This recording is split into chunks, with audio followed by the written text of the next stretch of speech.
Hello. The reason for this video is to do something that I have been putting off for a while now. Over the past 2 years, Brothersnbooks has grown from what was originally a concept designed to encourage more young men and women to start their self-education journey in the hopes of promoting resilience, success, triumph over obstacles, more mindfulness, and the utilization of bibliotherapy to quell some of the anxieties that happen to us all in this day-to-day life. Since that original initiation of Brothersnbooks, the page has grown to begin sending out meaningful books to those in our community that struggle and reach out for help. It's continued to recommend books that perhaps will provide life-altering, perspective-changing beliefs in education so that people can find their own solution to their difficulties and adversities that they face. 2, setting up community libraries right around the country. Now, this is not limited to hospitals, police stations, or the Australian Defence Force, and it's something that I take great pride in every day being able to achieve with the support of so many. Recently, however, a number of individuals, Corporal McClay down at the Army School of Transport, Fitzy from Fitzy's Run for a Cause, and Warrant Officer Class 1 John Tynan from the head of RAMI have reached out in order to conduct a fundraiser for Brothersnbooks, which leads me to the announcement today.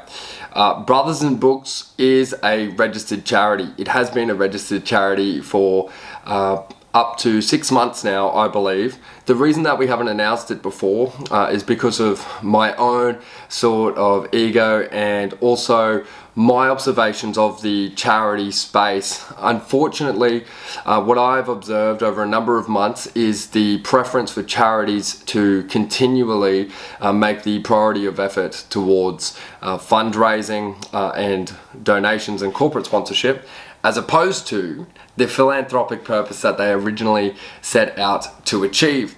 So because of this, I wanted to keep the charity's organizational status under wraps so that we maintained our mission moving forward, which is changing the culture of education in Australia. Today, however, because of these great men and women that have reached out to conduct fundraisers for us, I've been put into a rock and a hard place. Firstly, because I don't want these great people running fundraisers for the charity if we ourselves haven't come out and disclosed the fact that we are a nationally recognized charity with the ACNC with DGR1 status, which means that you can make donations to us which are totally tax deductible. And secondly, without me, myself, putting my money where my mouth is and conducting the first ever fundraiser for Brothersnbooks. So, at the end of March, I'll be running 4 miles every 4 hours for 48 hours straight. This is the most physical activity that I've done in over 2.5 years because of the 9 surgeries that I've had. So I'm really looking forward to do this. The title of the event is Can Hurt Me, which is a play on words for David Goggins' great book, Can't Hurt Me. There'll be a number of sponsors for the event, which will be Get Some Australia, This Graveyard Design, and also Officer Ray, who's the author of the great book Tiger, Tiger, Tiger, and also a national Australian hero.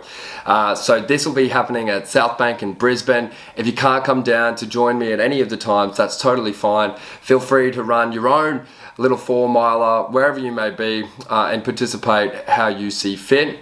There'll be a website at www.brothersnbooks.com, and I'll also be advertising it on the Instagram and LinkedIn profile. I haven't written a speech to do this little video this morning as it's a Sunday and I'm about to head to the Cystic Fibrosis bookstore to grab some great reads for an upcoming community library. However, I will say I do believe that reading and self-education does possess many of the attributes that allow us to help ourselves as opposed to waiting on other people to help us for us. As Jocko Willink and a number of other key figures in the resilience and confidence space do attest to responsibility for our own lives is key, and I do believe that we can re-garner our own responsibility of our own lives through the meditative practice of reading books. Thank you so much for your time. Thank you to the entire community that has supported Brothers and Books over the last 2 years. We have fundraised over $145,000 for organisations like Legacy Brisbane, Legacy Australia, the Black Dog Institute, and a number of other really great organisations. However, with all these community libraries to come, we are now going to fundraise for ourselves. Let's do it. And I hope everybody has a good laugh at me attempting to do David Goggins' challenge. Thank you for your time, and thanks for being a part of the world's coolest book club.